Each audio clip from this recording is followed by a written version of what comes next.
vivir o saben que la revolución sandinista de 1979 tuvo una importancia y un impacto inmenso en todo el mundo y en particular en la región.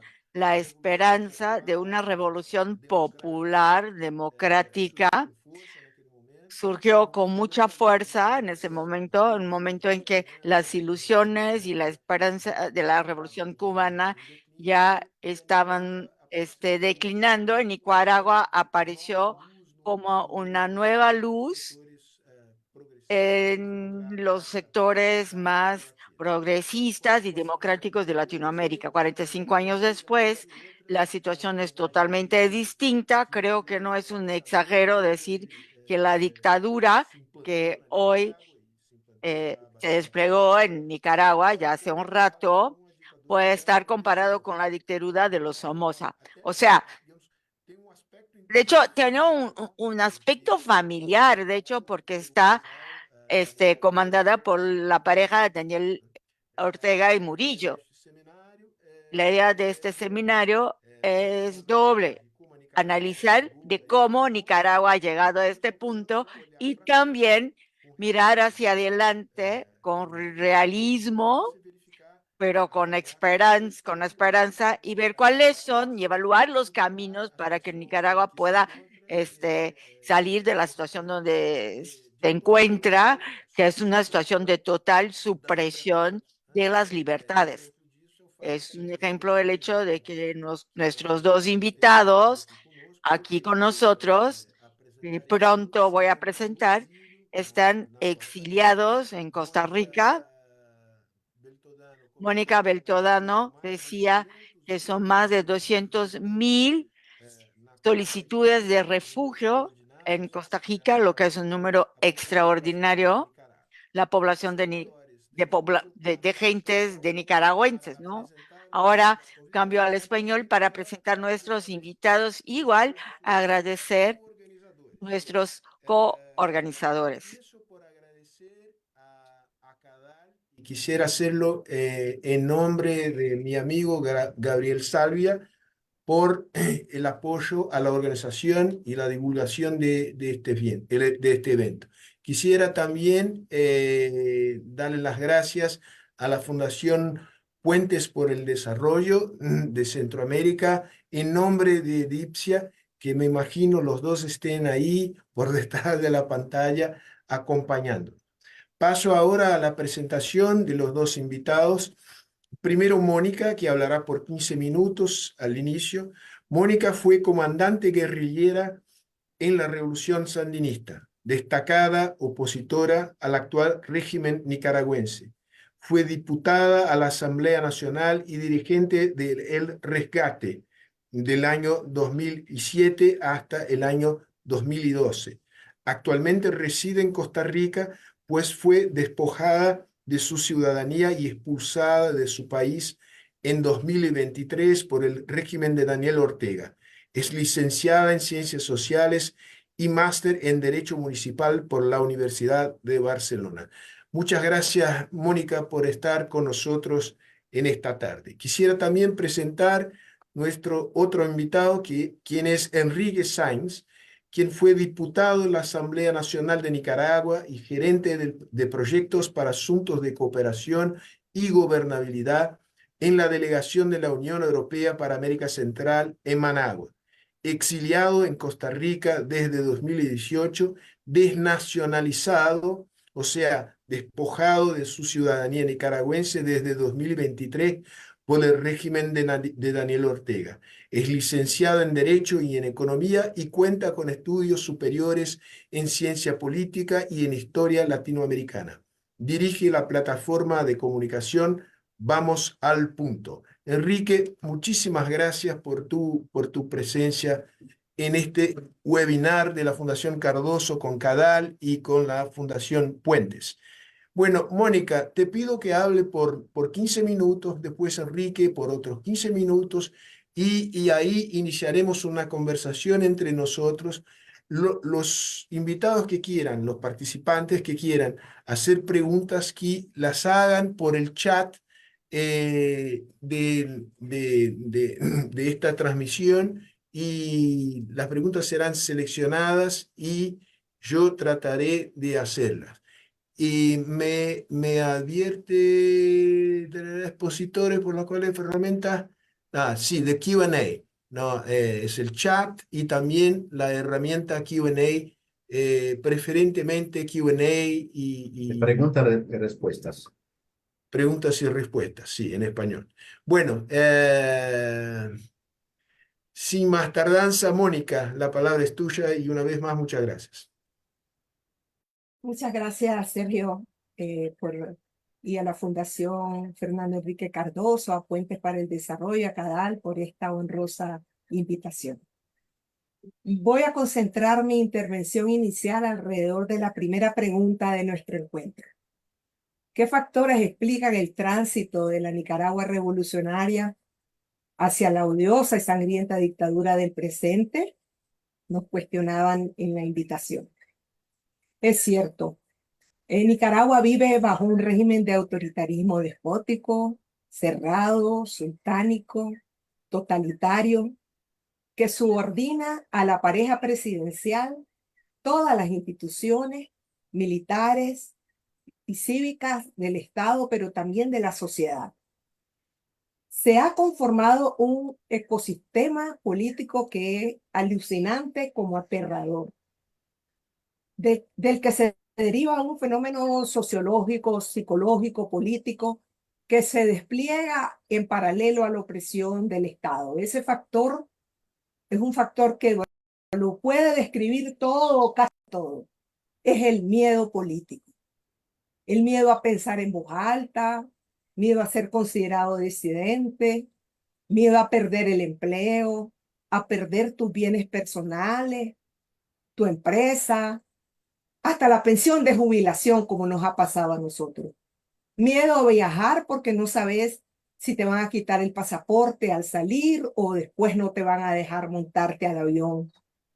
Miedo también al futuro que conduce a decenas de miles de compatriotas a emigrar, separándose de sus seres queridos. Miedo a que llegue la policía a buscarte para intimidarte o para apresarte y no sabes si vas a estar preso varios años, como ocurre ya con los más de 120 presos políticos. Miedo porque además no hay justicia a donde apelar. Miedo al contacto incluso común, social, hasta con la familia. ¿Quién de ellos podría denunciarte o estaría vigilándote? Y en las universidades hay miedo a la cátedra, a la libertad de cátedra. Realmente no hay libertad de cátedra porque te borran tus expedientes, te suprimen tus títulos académicos.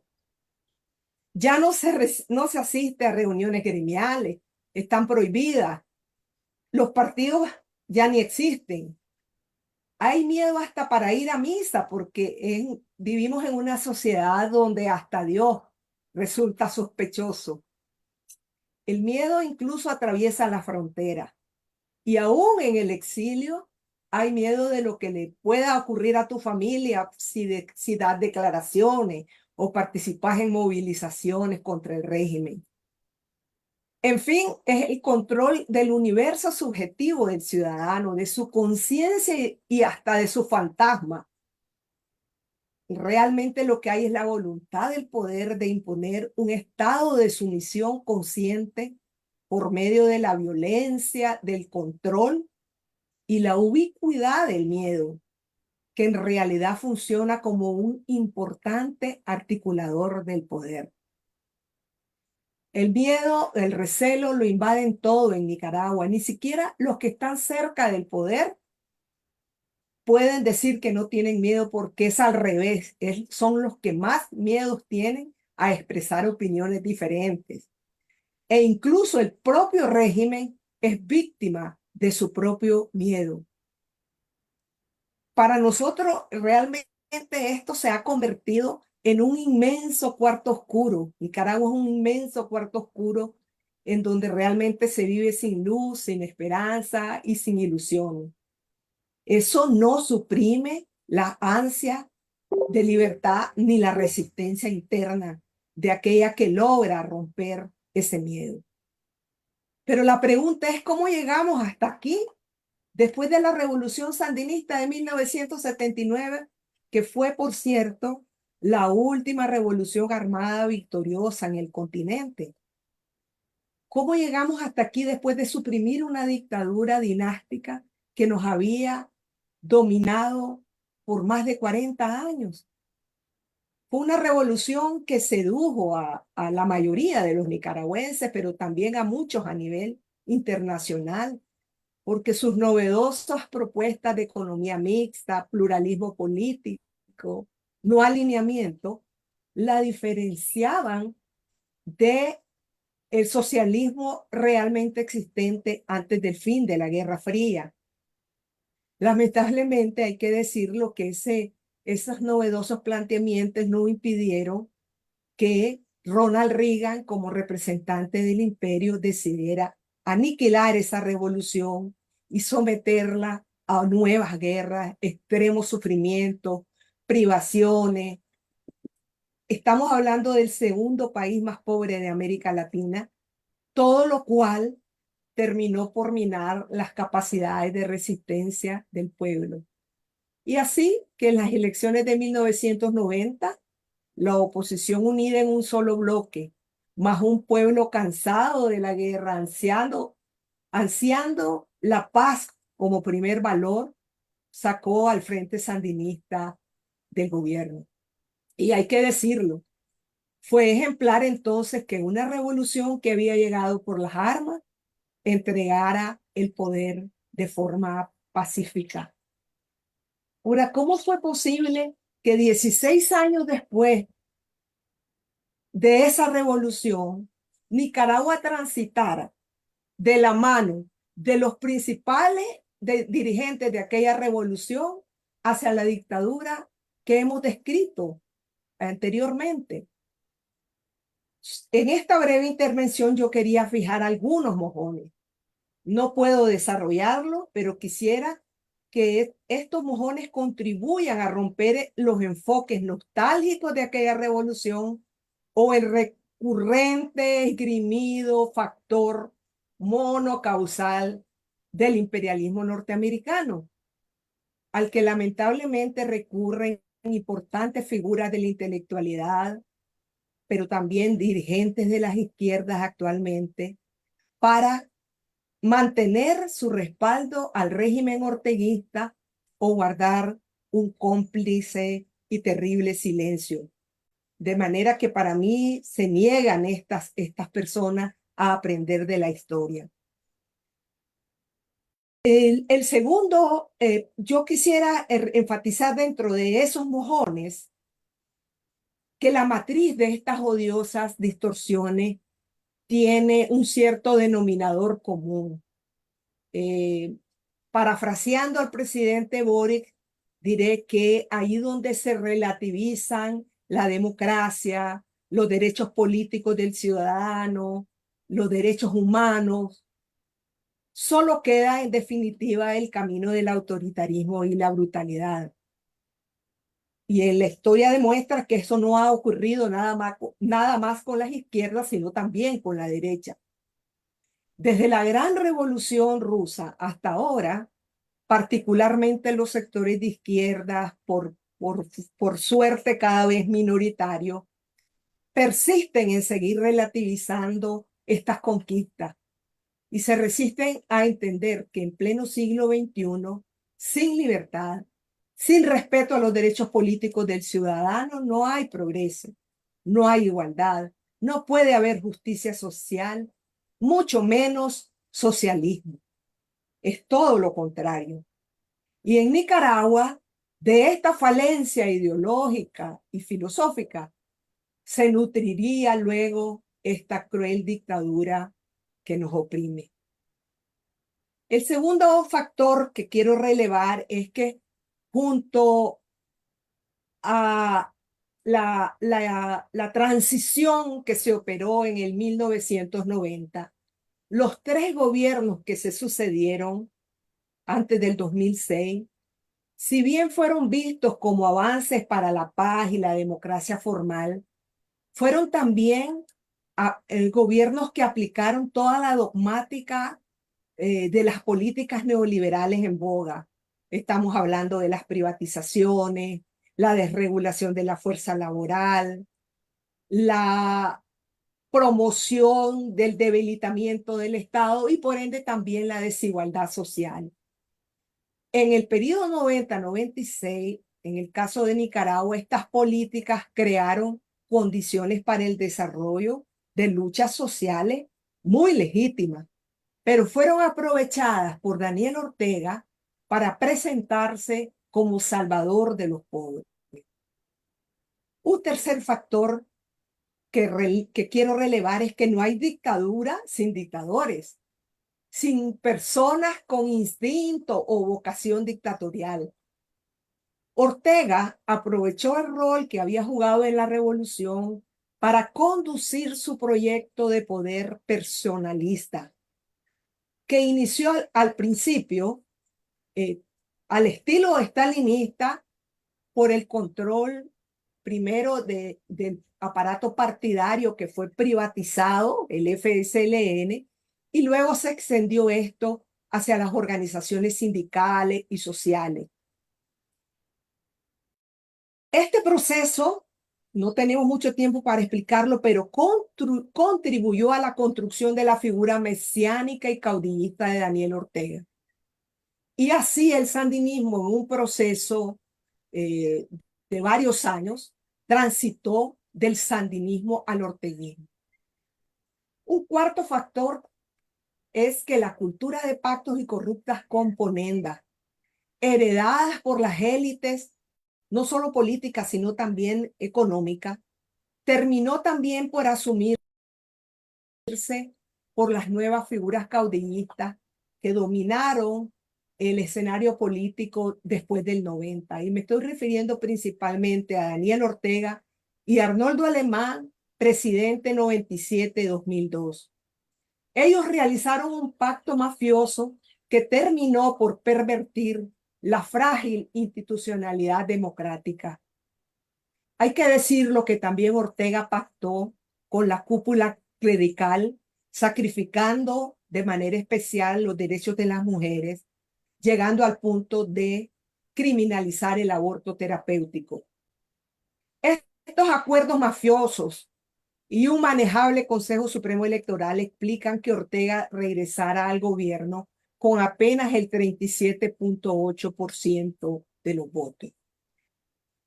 Un quinto factor es que al regresar al poder, Daniel Ortega estaba comprometido con la continuidad de las políticas neoliberales, pero él las profundizó de manera exponencial, favoreciendo al capital financiero y dándole enormes ventajas a las élites empresariales, no solo nacionales, sino extranjeras.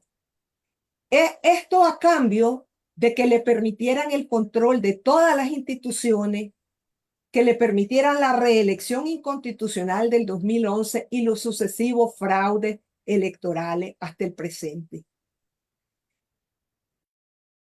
El sexto factor que quiero relevar es que estas mutaciones reales, objetivas del régimen de Daniel Ortega, las siguió acompañando de una retórica izquierdista y con afanes oportunistas se inscribió desde que regresó al gobierno en la Alianza Bolivariana, lo que le permitió recibir cuantiosos recursos de la cooperación venezolana que pasaron directamente a sus bolsillos sin pasar por el presupuesto de la República. Esta retórica izquierdista y antiimperialista también es un factor importantísimo para mantener la cohesión de la base social heredada de la revolución. Hay que decirlo, sí, que ahora resulta ser una mínima parte, pues una gran cantidad de quienes acompañamos la revolución de aquellos años nos hemos desprendido del orteguismo y estamos en una oposición frontal y coherente. Y un séptimo y último factor que poco se releva, a veces hasta pasa desapercibido, es que Ortega desarrolló buenas relaciones con los Estados Unidos inaugurando una política exterior esquizoide. Por un lado, con un discurso altisonante y antiimperialista, pero a la vez implementando todas las políticas del Consenso de Washington y implementando políticas que favorecían a Estados Unidos en materia migratoria, crimen organizado, drogas y seguridad. Situación que la Casa Blanca y el Pentágono asumían con una lógica bien pragmática. Lo que nos importa es lo que hace el señor Ortega y no lo que dice. Y en algunos momentos llegaron a calificarlo como populismo responsable. En síntesis, para finalizar, la Revolución Popular Sandinista del 79 se perdió inicialmente por las elecciones, pero fue luego traicionada y enterrada por una parte de sus hijos. Y ahí comenzó el fin de la revolución. Las revoluciones, por muy verdaderas que sean, son reversibles y no necesariamente lo son por los factores externos.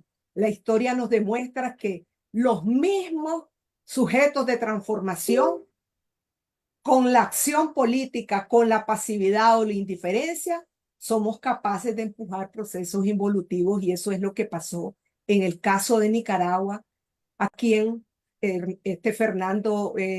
Ernesto Cardenal la calificó como la revolución perdida. Y finalmente, que el breve interludio de democracia formal, estamos hablando 90 a 2006, fue demasiado breve y conflictivo como para que germinara la semilla de una nueva cultura política, de una nueva institucionalidad. El peso del pasado, la vieja cultura de cacicazgos y caudillos, de pactos y providencialismo, se resiste y se niega a desaparecer. Pero aún es tiempo y no todo está perdido. Muchas gracias. Mónica, muchas gracias por tu realmente excelente exposición en un intervalo de tiempo muy corto. Nos ha brindado con un análisis muy interesante de los últimos 45 años del proceso político de Nicaragua. De verdad, muchas gracias.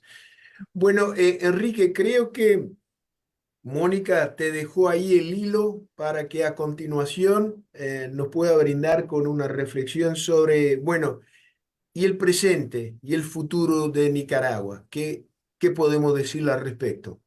15 minutos, por favor. Hay que prender tu micrófono. Muchas gracias a las organizaciones que auspician el evento en particular. Muchas gracias a las personas que están siguiendo por distintos canales este intercambio. Efectivamente, voy a tratar de referirme al presente para posteriormente en el intercambio podamos abordar cuáles son las salidas y cómo se nos presenta el futuro. Lo primero que quisiera decir es que plantearé tres tesis y argumentaré o con hechos o con datos estas tesis. La primera es que en Nicaragua se ha instalado un Estado mafioso. En segundo lugar, que en Nicaragua se ha instalado un estado de terror donde se violan masivamente los más elementales derechos humanos. Y la tercera tesis es que en Nicaragua la población sufre de un deterioro progresivo en sus condiciones de vida, incluyendo empleo, salarios, comida, educación, mientras a la par el régimen exhibe una retórica de izquierda, una retórica progresista. ¿Por qué el señalamiento de un Estado mafioso? De acuerdo con formulaciones académicas recientes, un Estado mafioso cumple las siguientes características principales. Un grupo se apodera de la institucionalidad pública con la finalidad de acumular riquezas por vía de la coacción, el bandolerismo y la extorsión. Esto para utilizar algunas expresiones de Charles Tilly, y para dotarse de impunidad y mantenerse en el poder. Es lo que tenemos en Nicaragua. lo primero que debemos anotar es que Daniel Ortega lleva 17 años consecutivos en el poder y para mantenerse en este momento el único recurso es el recurso de la represión y del miedo. No hay constitución, no hay leyes, no hay elecciones, pero un factor inherente a un Estado mafioso es la corrupción. Hablemos de corrupción. De acuerdo al informe que publicó este año y que publica anualmente Transparencia Internacional, el régimen de Ortega figura en el lugar 172 entre 188, entre 180 países evaluados. Entre los peores del mundo, y en América Latina aparece empatado con Haití. Siguiendo con la corrupción, en el caso de Nicaragua, los casos más emblemáticos de corrupción de manera aberrante tienen forma de ley. No es que son delitos, sino que tienen la majestad de la ley. Pues la Asamblea Nacional se encuentra completamente controlada por la cúpula en el poder. Voy a dar dos ejemplos. La concesión oprobiosa para construir un canal interoceánico que se otorgó a un oscuro empresario chino, un tal Wang Jing, y que se le dio rango constitucional. O la concesión para construir una gigantesca hidroeléctrica que se llamaba Tumarín a una empresa brasileña, sin licitación, adjudicados de manera directamente e impuestos por los diputados que representan a Ortega en la Asamblea Nacional. Puedo señalar otros ejemplos, pero estos son ejemplos emblemáticos. Y finalmente, no hay un solo caso de que un funcionario público haya sido llevado a los tribunales o condenados por acusaciones de corrupción. La otra característica de un Estado mafioso es que la totalidad de los poderes públicos se encuentran controlados por Ortega y la cúpula en el poder, hasta la más remota alcaldía. ¿Y cómo es que la controla? ¿Por la vía electoral? De ningún modo. Basta igualmente referirnos a dos hechos. En 2021, todos los precandidatos fueron encarcelados y fueron ilegalizados los partidos políticos, no los partidos opositores, que ya habían sido ilegalizados varios años antes, sino que fueron ilegalizados los partidos que eran comparsa del régimen, pero que se consideraban sospechosos de que pudieran transformarse posteriormente en opositores. Entonces, Ortega tranquilamente se adjudicó casi el 80% de los votos, y esto para aparentar algún tipo de competencia. Y ahora, en febrero de este año, teóricamente debían celebrarse elecciones regionales en la denominada Costa Caribe de Nicaragua. El único partido que de alguna manera, en unas veces aparecía aliado, en otras veces opositor al régimen de Ortega, el partido indígena Yátama, fue ilegalizado, sus dirigentes perseguidos y su principal líder actualmente se encuentra desaparecido. Hace meses fue encarcelado y nadie sabe dónde está.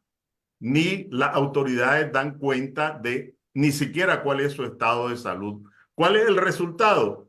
Ortega se adjudicó la totalidad de los cargos en la costa caribe nicaragüense, donde hay un fuerte componente de afrodescendientes, población afrodescendiente y población indígena. Entonces, tenemos un régimen que controla la totalidad de los poderes del Estado y que acumula por la vía de la corrupción cuantiosas riquezas. Solo agrego en esto la pretensión de Ortega de imponer una dinastía al mejor estilo del somocismo, que estuvo gobernando una familia por 45 años el país.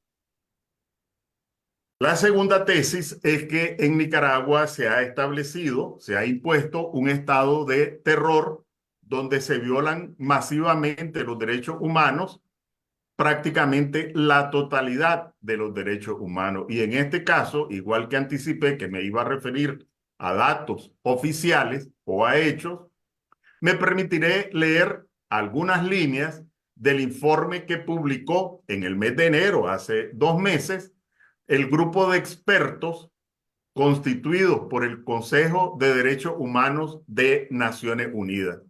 ¿Qué dicen los expertos después de estar trabajando ya en realidad por algunos años en el tema de los derechos humanos en Nicaragua? Y voy a leer.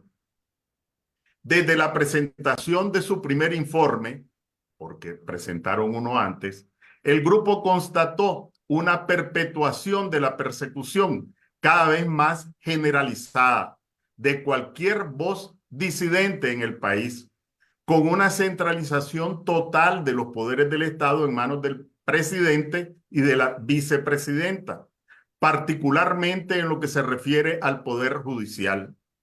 Esto se ha traducido en una total impunidad que incluso se ha extendido de facto más allá del territorio de Nicaragua. Sigo leyendo.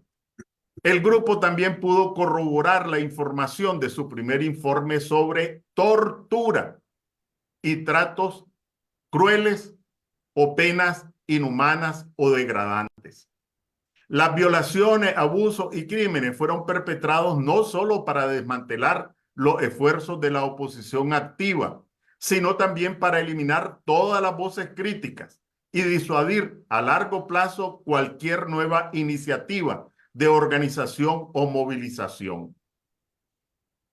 Los patrones claves, estoy leyendo, los patrones claves de violaciones actualmente usados por las autoridades incluyen la expulsión de nacionales y extranjeros, la privación de la nacionalidad nicaragüense, la negación de entrada o salida del territorio de Nicaragua, la creación de un ambiente intimidatorio y coercitivo y la acumulación de actos represivos que ha obligado a muchas personas a abandonar el país y que por lo tanto constituye una forma de expulsión.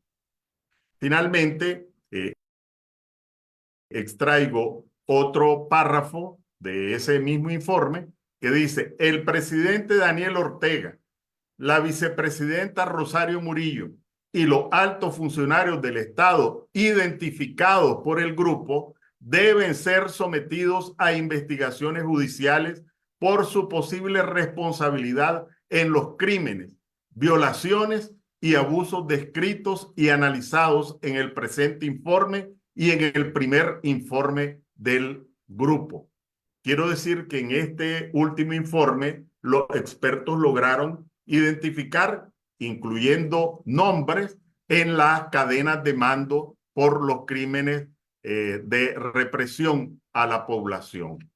Finalmente, la última tesis. El régimen de Ortega puede calificarse de progresista, de izquierda o de combatir la pobreza. Comencé la presunta soberanía y el antiimperialismo. Ya nos referimos a la concesión del canal interoceánico a este oscuro empresario chino Wang Jing.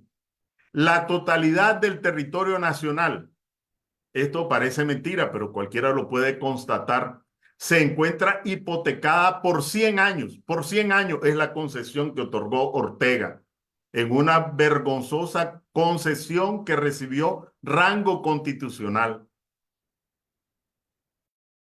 Si hablamos de soberanía, también debemos agregar, y esto es un hecho actual, aproximadamente el 30% del territorio nacional se encuentra otorgado en concesiones a empresas mineras transnacionales.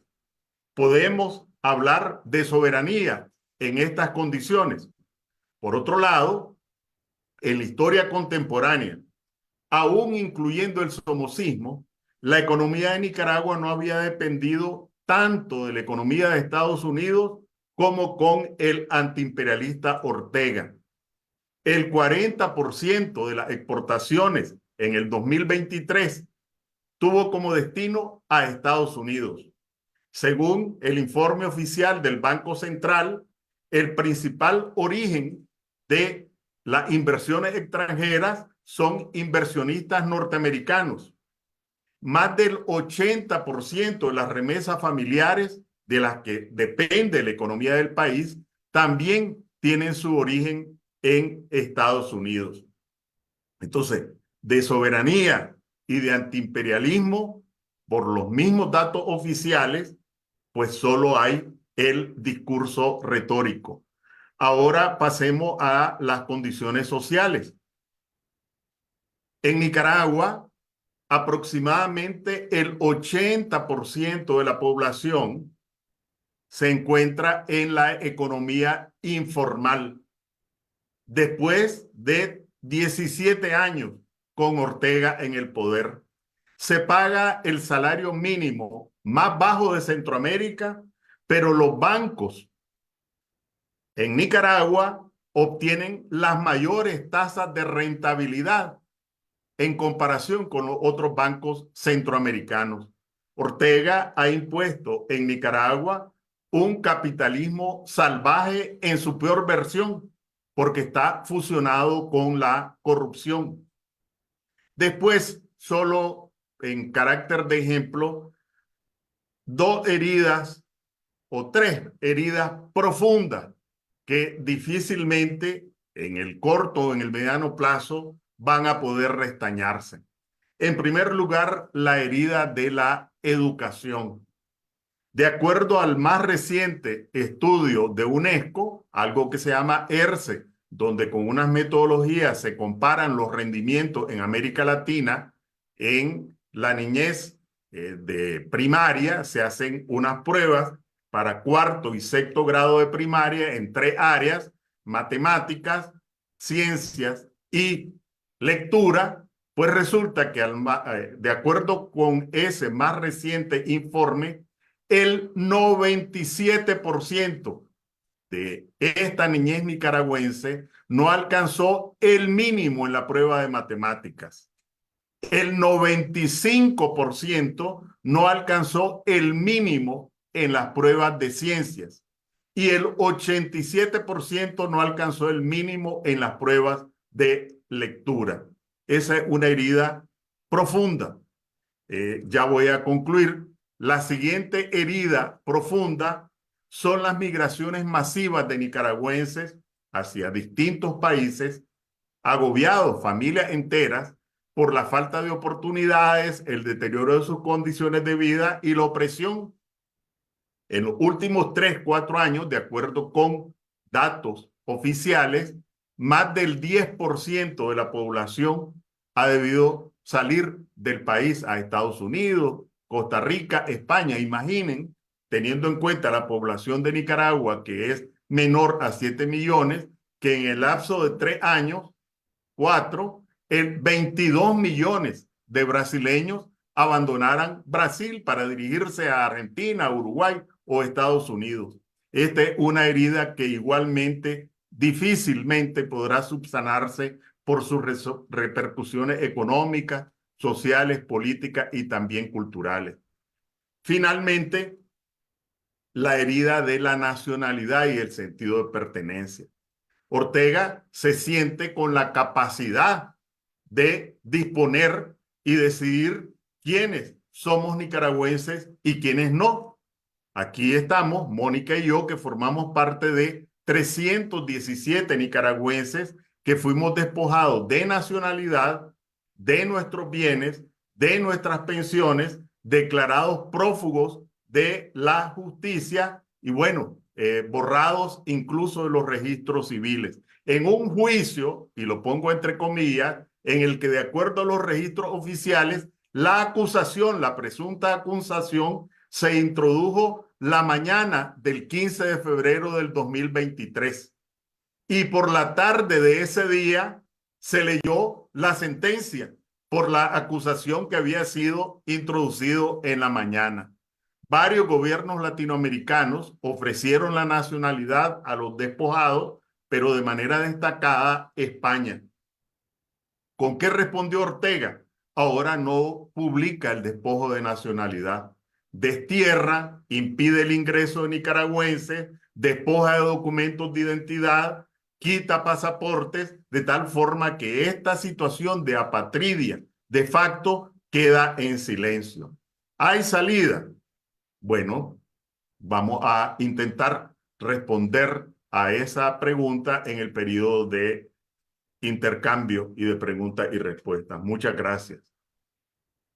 Enrique, muchas gracias, excelente presentación y de verdad que la pregunta que hiciste al final creo que es la pregunta clave que está en la cabeza de todos y todas que hemos asistido a tu presentación y la presentación de Mónica, porque Nicaragua es hoy una mezcla rara de un capitalismo salvaje asociado con capitales internacionales y brutal represión, una represión que creo que no encuentra precedente en otro, mismo en los países más represivos de la región, me refiero a Nicaragua, a Venezuela y Cuba, ¿no? Creo que Nicaragua está por encima de los dos estados, venezolano y cubano, en términos de represión, al mismo tiempo que mantiene una retórica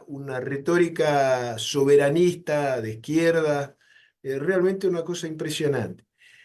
Y la pregunta que viene de todo se viene en particular de Humberto Mesa, que nos ve por YouTube, es que ¿qué caminos hay bajo una represión tan intensa, con un arreglo con los principales países del mundo, ¿no? Porque esta fue la descripción de ustedes: buenas relaciones con Estados Unidos, buenas relaciones con China, buenas relaciones con Rusia, una oposición masacrada, exiliada, sin voz.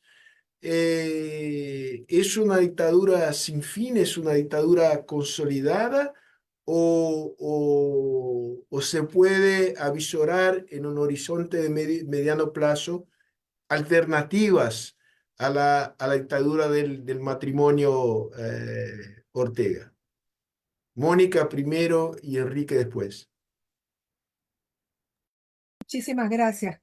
Evidentemente, para quienes eh, hemos luchado a lo largo de estos años, eh, no solo contra Ortega ya instalado en el gobierno y ya develado como un dictador, sino de mucho antes, que pudimos advertir su deriva autoritaria en la propia estructura política, en el propio Frente Sandinista. Para nosotros, claro que hay salida. Y ateniéndolo a la experiencia histórica, lo primero que hay que decir es que el principal actor para las soluciones es el propio pueblo, la propia ciudadanía nicaragüense. Obvio que con la suspensión total de todas las garantías, que es la que estamos viviendo, con la expulsión de una parte importante del liderazgo, las vías aparecen en este momento como cerradas. ¿Por qué? Porque la decisión de la mayoría del pueblo nicaragüense es que esta vez esta dictadura tiene que caer por la vía cívica y pacífica. Es decir, nadie está pensando en la reproducción de la lucha armada, que fue uno de los instrumentos principales de la lucha contra la dictadura de Somoza y que era parte de las luchas antidictatoriales de los años 70.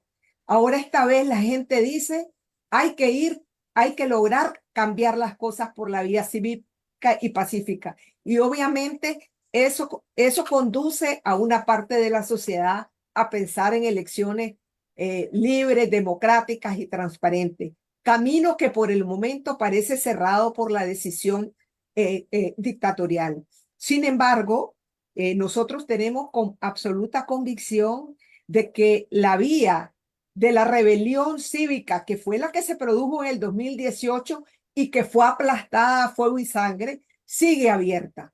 Es decir, cuando se cierran los caminos democráticos con los caminos electorales, la rebelión cívica es una vía también democrática. Entonces, la apuesta de quienes estamos en el exilio y parte de la oposición mayoritariamente que se encuentra dentro del país es a la creación de condiciones organizativas, organizaciones de conciencia, organizaciones políticas dentro del país para reeditar nuevas páginas de rebeldía. Obviamente que eso requiere de la comunidad internacional, ¿verdad? Y sobre el tema de la comunidad internacional hay una pregunta en específico que creo que la tenemos que desarrollar. No puede haber un cambio en Nicaragua sin que confluya también, como confluyó en la lucha contra Somoza, como confluyó en la transición de 1990, un rol predominante de también de la comunidad internacional. Mónica, yo quisiera agregar una pregunta a ti y después paso a Enrique, porque María Teresa Blandón nos pregunta, ¿cómo valoran, esto tiene que ver directamente con tu último comentario, cómo valoran el papel de la OEA en la crisis de Nicaragua? Y agrega, hace apenas unas horas acordó la OEA la creación de un grupo voluntario para dar seguimiento al país, o sea, para acompañar la situación política del país. ¿Esto sirve para algo? Bueno, nosotros en la historia de Nicaragua encontramos que la OEA jugó un rol muy importante, por ejemplo, en la fase final de la lucha contra la dictadura de Somoza. Y los organismos internacionales y los gobiernos, sobre todo de América Latina, jugaron un rol muy importante para llevar a Nicaragua, que en aquel entonces estaba en guerra, estamos hablando en 1989, 1990, a acuerdos que posibilitaron una apertura de un proceso democrático. Todo Centroamérica estaba incendiada y no podemos olvidar el papel de la Venezuela de aquel entonces, de Panamá, de Costa Rica, del propio Cuba, que contribuyeron a la creación de condiciones de negociación. Y ya no digamos el papel que jugó en aquel entonces México. O sea, hay países que dentro de la comunidad latinoamericana pueden jugar un rol muy importante. La OEA, debido a que Ortega decidió salirse de la OEA y lo hizo efectivo a finales del año pasado, ha dado un paso a eliminar el grupo que estaba haciendo investigaciones que nunca pudo entrar a Nicaragua y lo convirtió ahora en un grupo de voluntarios. Para nosotros es importante que se cree un grupo de países y estados que le den seguimiento o que sigan teniendo en la agenda el caso de Nicaragua. Pero obviamente que tal y como se presenta la situación a nivel internacional, los alcances pueden ser mucho menores que lo que nosotros necesitamos o que los nicaragüenses necesitamos. Definitivamente se tienen que crear condiciones de mucha mayor presión, tanto nacional como internacional, para que las cosas puedan discurrir en un camino muchísimo más eficaz que hasta el momento ha ocurrido con el caso de Nicaragua. Muy bien, Enrique, yo quisiera agregar una pregunta que nos ha hecho Mac McGorlis, que es un periodista americano radicado en Río y que escribe para el Washington Post. La pregunta es la siguiente. Bueno, la burguesía nicaragüense y también las empresas multinacionales que invierten en Nicaragua siguen, por lo que entendemos, apoyando al régimen de Ortega. Pero esto me imagino que pueda tener un impacto negativo sobre la reputación de estas empresas. ¿Pasa algo en este sentido? ¿Se puede percibir ahí una grieta que se pueda abrir entre estas empresas y el régimen de Ortega o está todo atado, muy bien atado? Sí, lo primero que hay que decir, creo que no podemos meter, perdón por la expresión, en el mismo saco a todo el sector empresarial. Pequeños empresarios, medianos empresarios y aún grandes empresarios sufren el acoso de la Dirección General de Ingresos, el acoso de distintas formas para mantenerse o pacificados o en cualquier caso para facilitar al régimen su gestión económica. Entonces no podemos hablar, no podemos generalizar del sector empresarial. Sí, ciertamente hay algunos miembros de la cúpula empresarial principalmente, pero no solo de la cúpula, también ahí hay de distinto tamaño, que medran al amparo de la protección política de Ortega, incluso algunos con sociedades detrás de la mampara. En primer lugar, los banqueros. Decía que de manera aberrante, en el país donde se pagan los salarios mínimos menores de Centroamérica, es donde los bancos obtienen las mayores tasas de rentabilidad. Y una cuestión sorprendente, los principales bancos regionales de Centroamérica tienen su origen en Nicaragua, los tres principales bancos en el país más pobre de Centroamérica. Entonces, sí, evidentemente la voracidad del grupo en el poder, porque tiene distintos mecanismos de acumulación, son dueños del negocio de la energía, participan en el negocio del oro, participan en el negocio del combustible, que son principales nichos de acumulación, pero esa acumulación de capital líquido tienen que o sacarla del país o reinvertirla.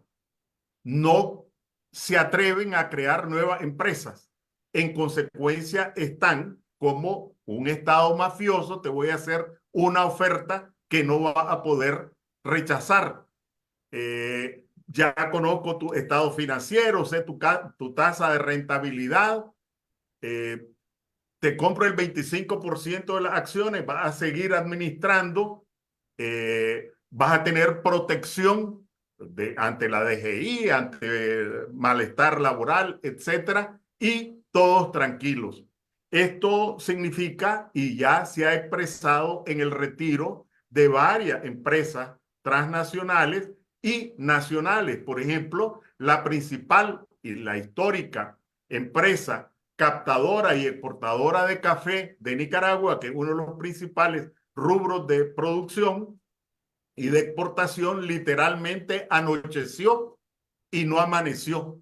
Cuando vieron, ya prácticamente los socios y todos los activos habían desaparecido, pero igualmente algunas empresas de leche, alguna otro tipo de empresas en las zonas francas, igualmente están empezando a sentir el impacto del acoso o la falta de seguridad y de condiciones.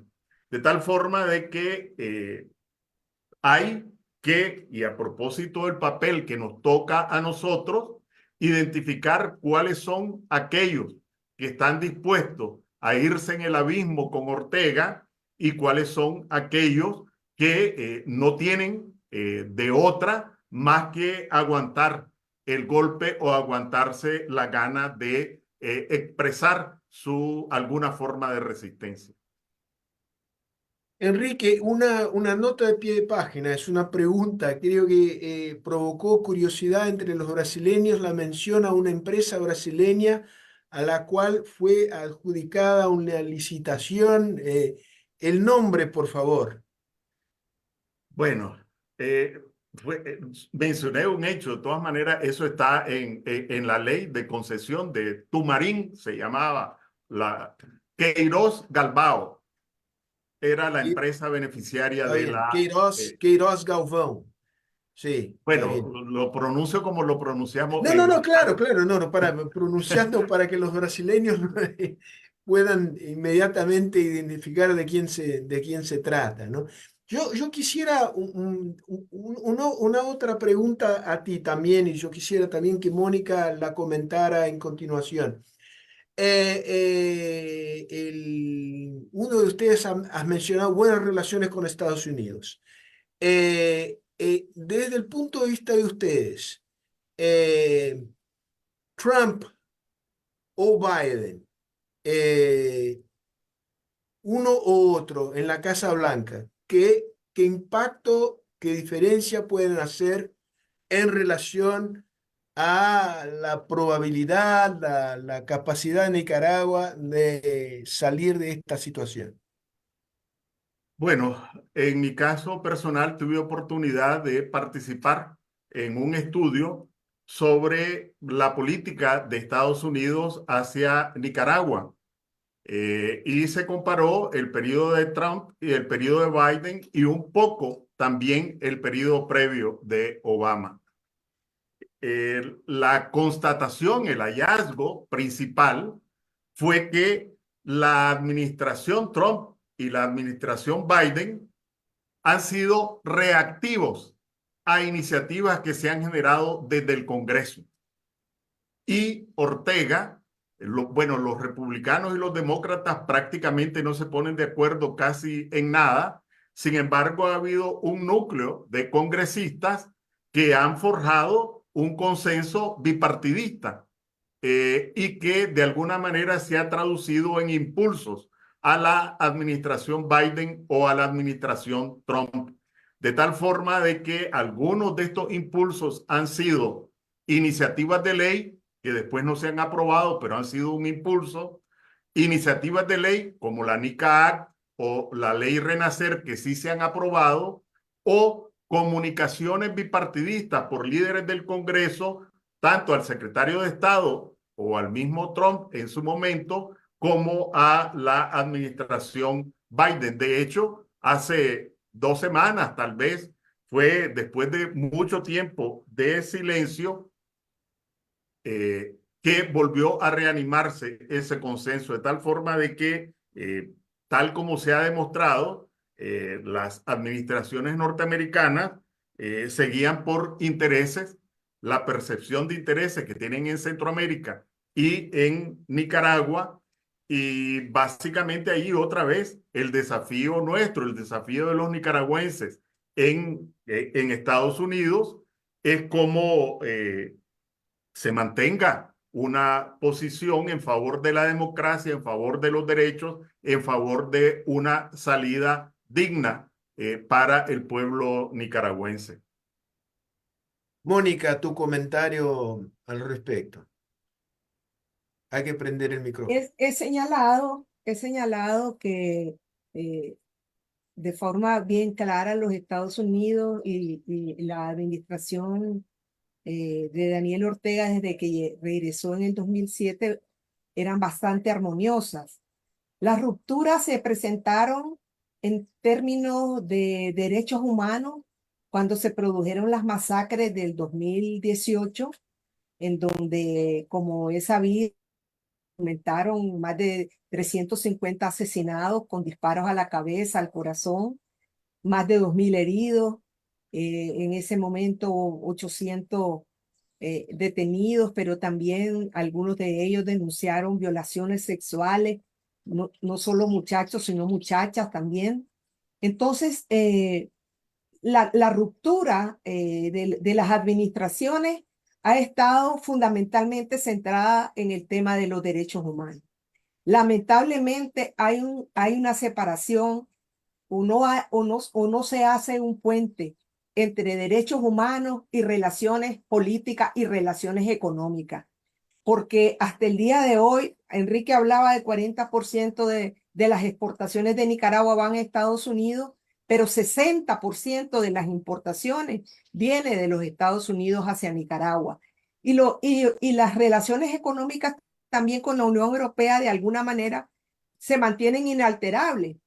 Recientemente nos decían algunos europeos que por qué no hacíamos una lista de las empresas que siguen operando comercialmente con Nicaragua, porque se mueven en algunos parlamentos la idea de empezar a introducir condicionalidades relacionadas con el tema de derechos humanos a la hora de establecer las relaciones económicas. Porque realmente, si uno revisa los informes del Fondo Monetario Internacional, por ejemplo, sobre Nicaragua, son súper positivos, o sea, consideran que la economía y la situación de Nicaragua es excelente. Incluso llegan a considerar como un factor muy positivo el nivel de comercio que promueve las remesas familiares, que es prácticamente mayor que el total de todas las exportaciones de Nicaragua. Las que se reciben actualmente superan en su totalidad las exportaciones. Y el Fondo Monetario Internacional lo presenta eso como positivo. O sea, si uno mira el mundo ahorita, realmente todas las brutalidades que se cometen en muchas naciones en relación al tema de los derechos humanos y a los derechos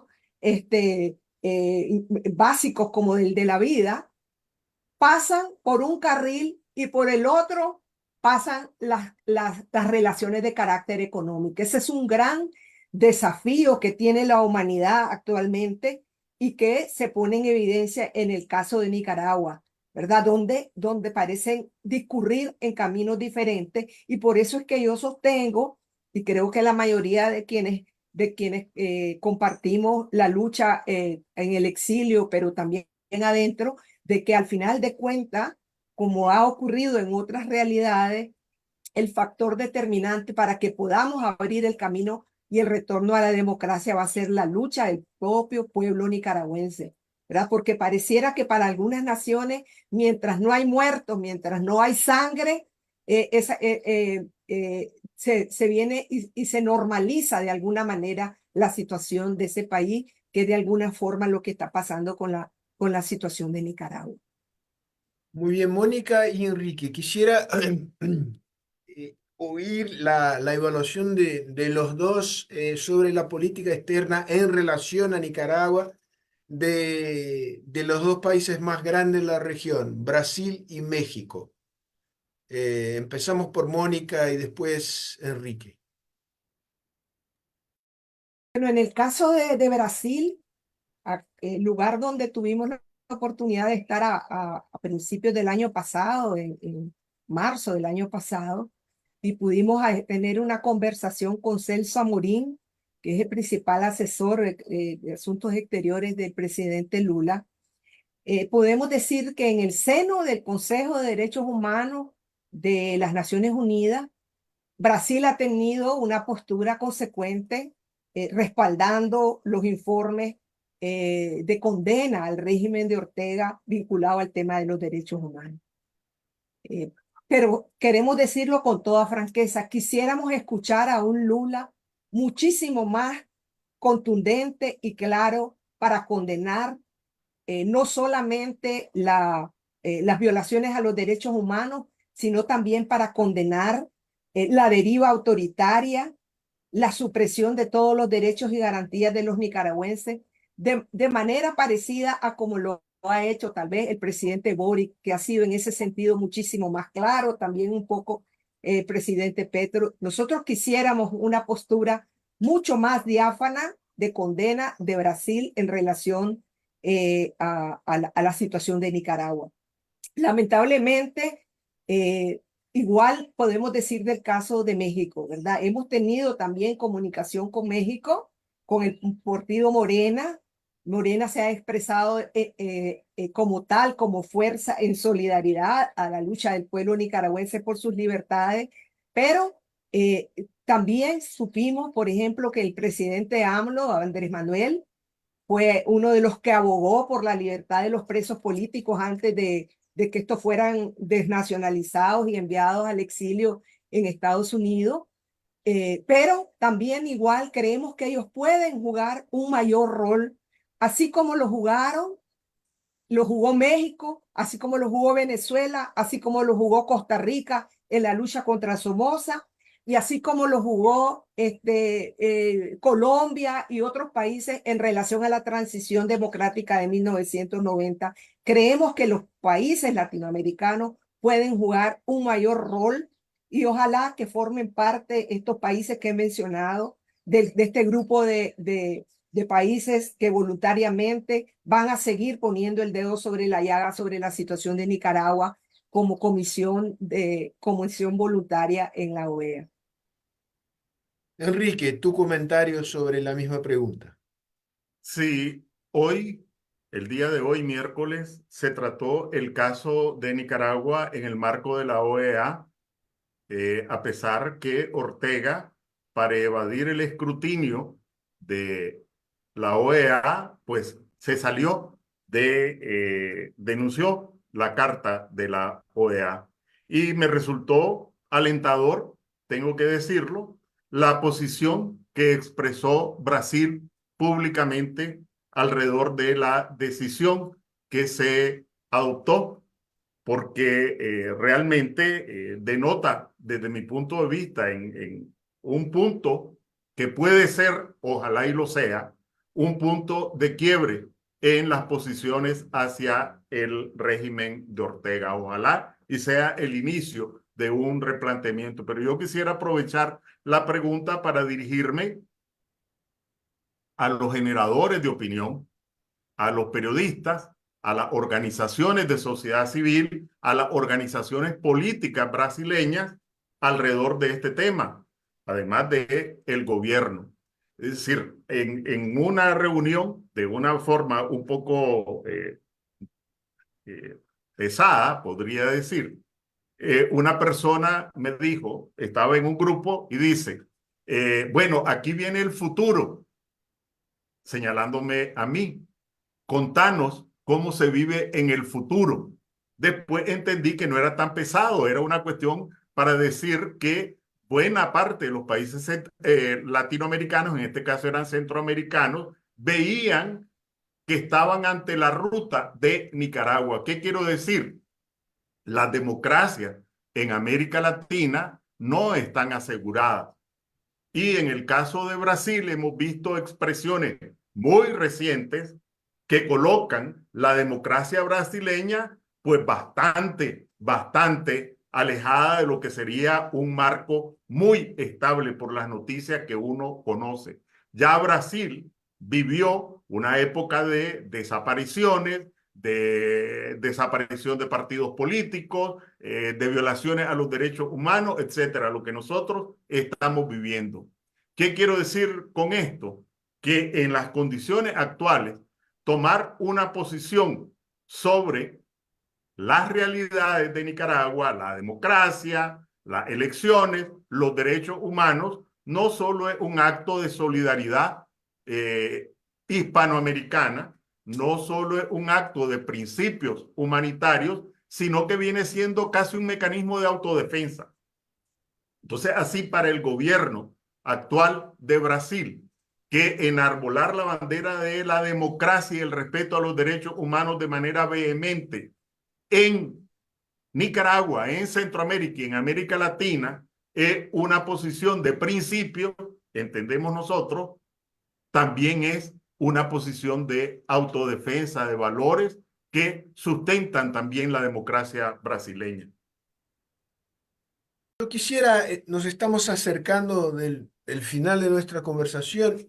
Yo quisiera preguntarles específicamente sobre cómo ven la situación en Centroamérica, donde tenemos Bukele. ¿Qué tipo de amenaza Bukele representa desde el punto de vista de ustedes?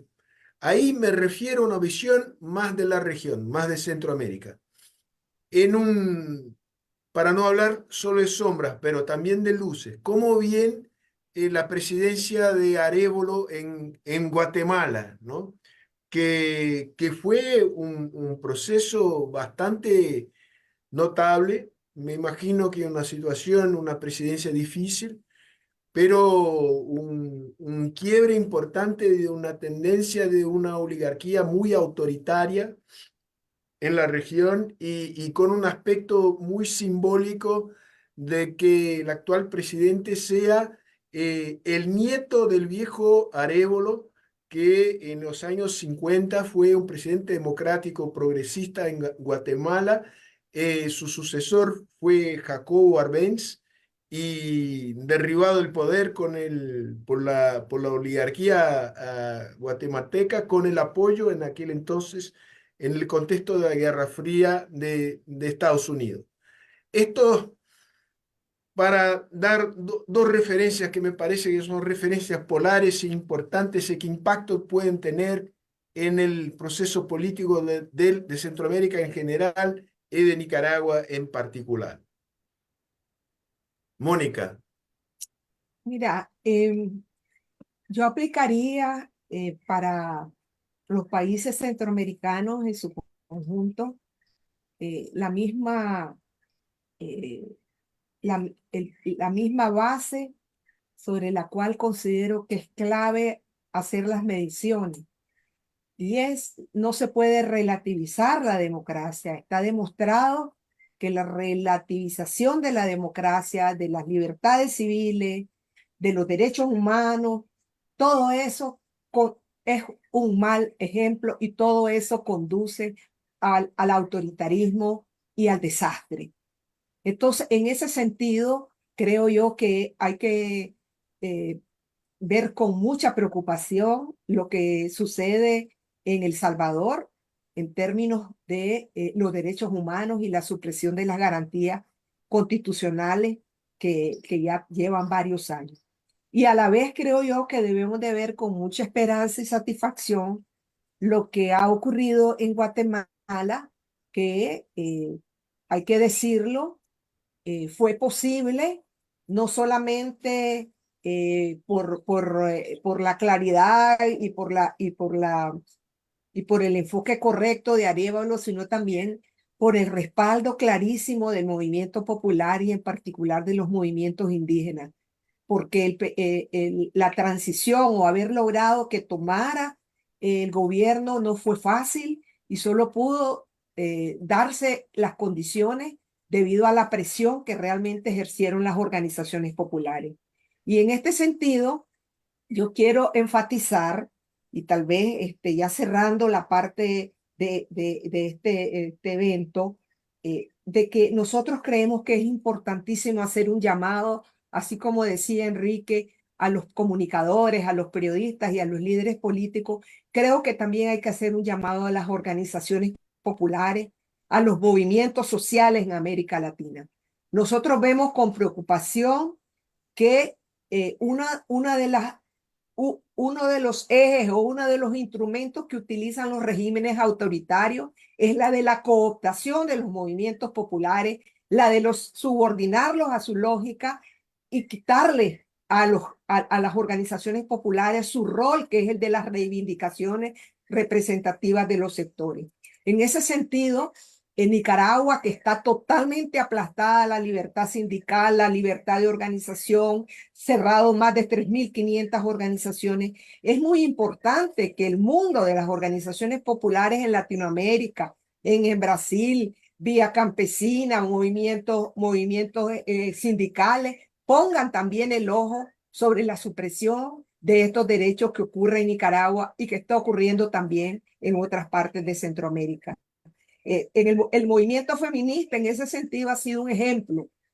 El movimiento feminista ha sido uno de los vehículos de concientización en muchas partes de América Latina, en Uruguay, en Brasil, en Argentina, de lo que realmente está pasando en Nicaragua a partir de la denuncia que las feministas hemos hecho alrededor de las situaciones que se viven en Nicaragua. Pero creo que hace falta mucho más de los movimientos campesinos, de los movimientos sindicales, de los movimientos juveniles, de los estudiantes, que en el caso de Nicaragua han visto suprimido totalmente sus derechos por la dictadura de Ortega. Y yo creo que eso es clave también verlo en una lógica centroamericana.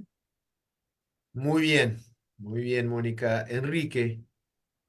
Sí, yo siento que la elección y cómo llegó a tomar posesión del gobierno de Arévalo es una bocanada de aire fresco en un ambiente constipado.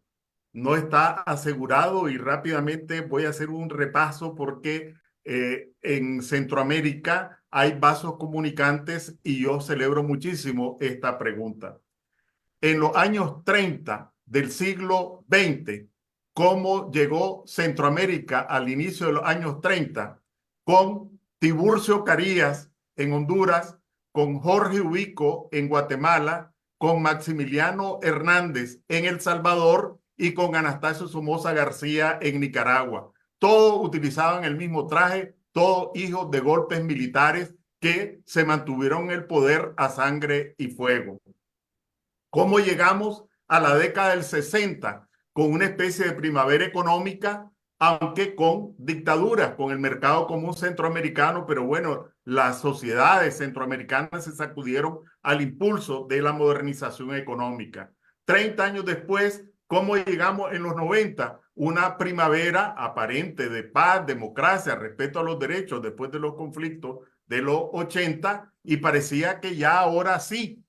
Pero bueno, ¿y cómo aterrizamos en los años 20 del siglo XXI? 30 años después, pareciera que los ciclos en Centroamérica, aunque no creo en las fatalidades de la historia, van de 30 años en 30 años. Entonces tenemos un presidente de Honduras que recientemente fue condenado por narcotráfico en Estados Unidos y lo vimos salir esposado prácticamente de la casa presidencial. Y el juicio lo que evidenció es que hay sectores del Estado hondureño que están cooptados por el narcotráfico. ¿Por qué tuvo dificultades Arévalo para acceder al gobierno? Porque hay una mafia entronizada en distintos sectores del Estado que sentían amenazada su existencia por la llegada de Arévalo al gobierno. ¿Qué hace Ortega? Le da refugio a los corruptos, ¿verdad? Y mientras a nosotros nos despojó de nacionalidad, le otorgó nacionalidad al expresidente Funes, acusado de corrupción, al otro expresidente salvadoreño no le otorgó a Orlando Hernández, el expresidente de Honduras, porque como dice la canción mexicana, no tuvo tiempo de montar en su caballo. Le hicieron un círculo y no pudo llegar a la frontera con Nicaragua. Ahí está el expresidente de Panamá encerrado en la embajada de Nicaragua, igualmente protegido por Ortega. En el caso de Bukele está claro, ¿verdad? La ruta y en la preocupación en el caso de Centroamérica es que a lo largo de nuestra historia, casi todo lo que ha ocurrido en un país rápidamente contagia a los demás. Y mi convicción, pero es simplemente una opinión, difícilmente nosotros vamos a construir en Nicaragua, a recuperar y a construir una democracia duradera si no nos ocupamos también de adoptar una perspectiva regional centroamericana y que los sectores democráticos de Centroamérica, las organizaciones sociales, políticas, etcétera, establezcamos esos vasos comunicantes que existen entre las élites para tratar de promover y defender los espacios democráticos donde queden y luchar por restablecer donde se hayan perdido. Es indispensable para mí la óptica centroamericana en el orden político, en el orden económico y en el orden social. Enrique, Mónica, bueno, para cerrar, yo les quisiera decir a ustedes y también la Fundación Puentes y a Cadal que ustedes tienen en la Fundación Cardoso un aliado convicto, firme, solidario a la causa de la oposición en Nicaragua. En lo personal, me siento muy vinculado a la historia de ustedes, ¿no? Yo tenía como 18 años, fue uno de los entusiastas de la revolución nicaragüense en su inicio. Acompañé la evolución del proceso, la, los gobiernos de Chamorro y el intervalo democrático, el deterioro posterior. Y entonces que ustedes aquí tienen amigos y gente que atribuye una enorme importancia a la lucha de ustedes.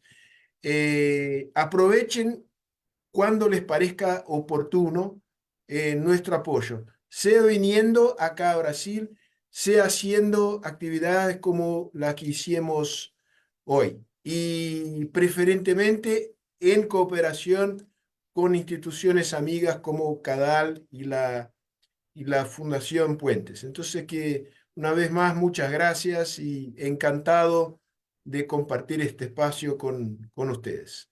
Si quisieren, bueno, palabritas finales, por favor, el micrófono es tuyo y de los dos, claro.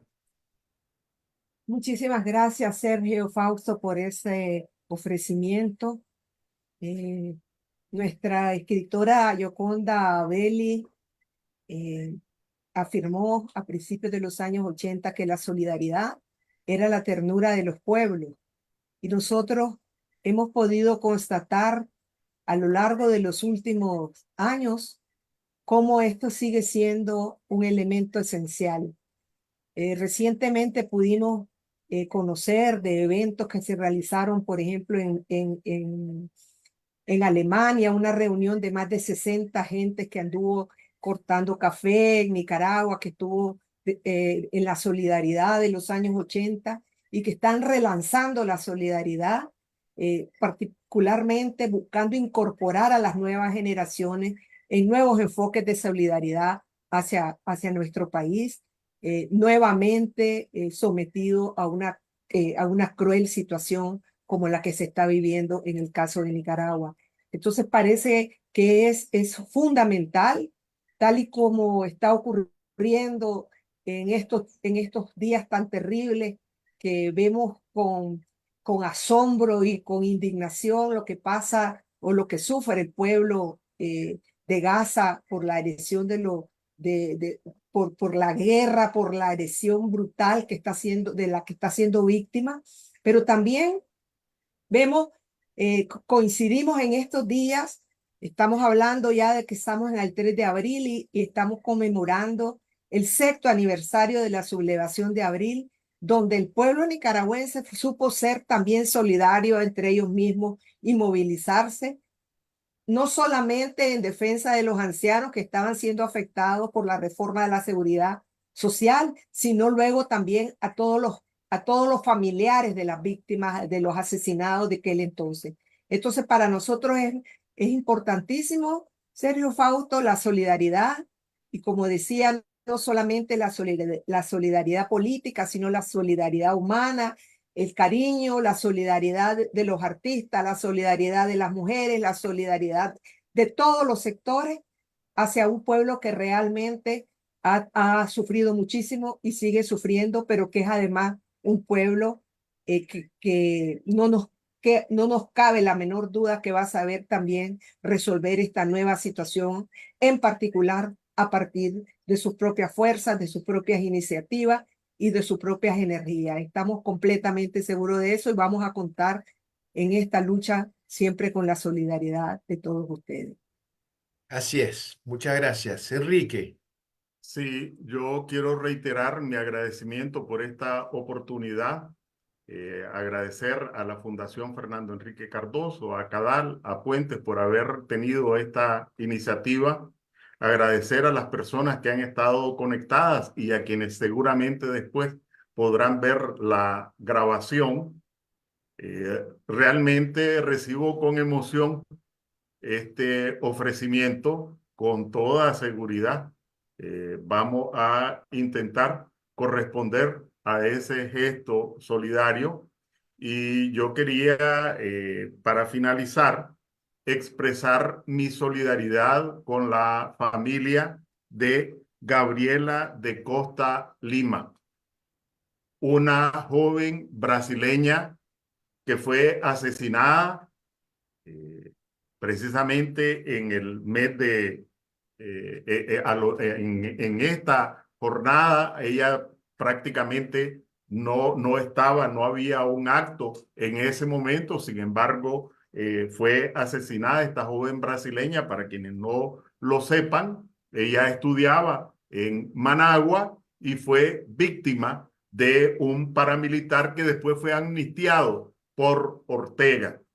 Decirle a los familiares que estamos solidarios y que su anhelo de justicia, que todavía está pendiente, es nuestro propio anhelo.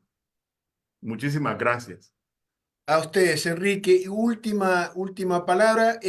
Ha sido un éxito en términos de audiencia. Tuvimos más de 70 personas en el Zoom y en YouTube más de 170 personas. Y esto fue grabado y estará disponible ahí en los canales de medios sociales de las 3 organizaciones que participaron en este evento. Entonces, Fuerte abrazo a los dos y a todos. Chao.